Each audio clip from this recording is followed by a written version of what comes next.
Ito na naman tayo mga ka-5-9, no? Mga kaparo sa security industry. So last time, yung presentation natin is regarding doon sa English version ng 11GO. So this time, Tagalog version naman ng 11GO yung ipapakita natin na presentation. So mabaybay ka palagi, like, follow, and share. Tara, tignan natin. Let's go! Ito ang 11 General Orders ang pangkalatang utos.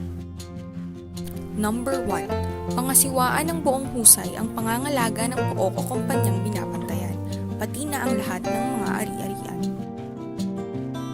Number 2. Lumakad ng palaging handa, magmasid at makinig ng mabuti sa anumang mangyayari sa paligid. Number 3. Gumawa ng kaukulang ulat tungkol sa mga katiwalian laban sa mga kautosang nararapat kong ipatupad. Number 4. Ipaalam lahat ng tawag mula sa malayo sa aking bahay tanim. Number 5. Umalis lang sa kinatatalagahan kapag may maayos ng kapalitan. Number 6. Tanggapin, sundin at ipagbigay alam sa aking kahaliling tanod ang lahat ng utos ng mga pinuno at opisyalis ng kumpanya, supervisor, post in charge o mga shift leaders. Number 7.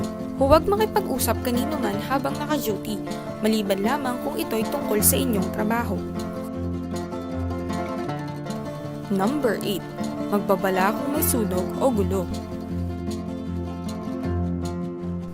Number 9. Ipagbigay alam sa nakakataas na opisyal kung mayroong anumang bagay na hindi nasasaklaw sa tagubilin.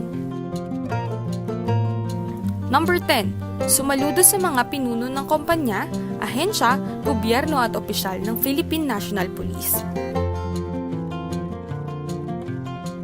Number 11. Maging mahigpit at mapagmasid lalo na sa gabi at mga maselang panahon. Usisain mabuti kung sino ang nakapaligid o malapit sa aking pinagtatanuran at huwag pahintulutang makaraan ang sino mang walang kaukulang pahintulot. Ito ang 11 General Orders na kailangan sundin ng ating mga gwardya.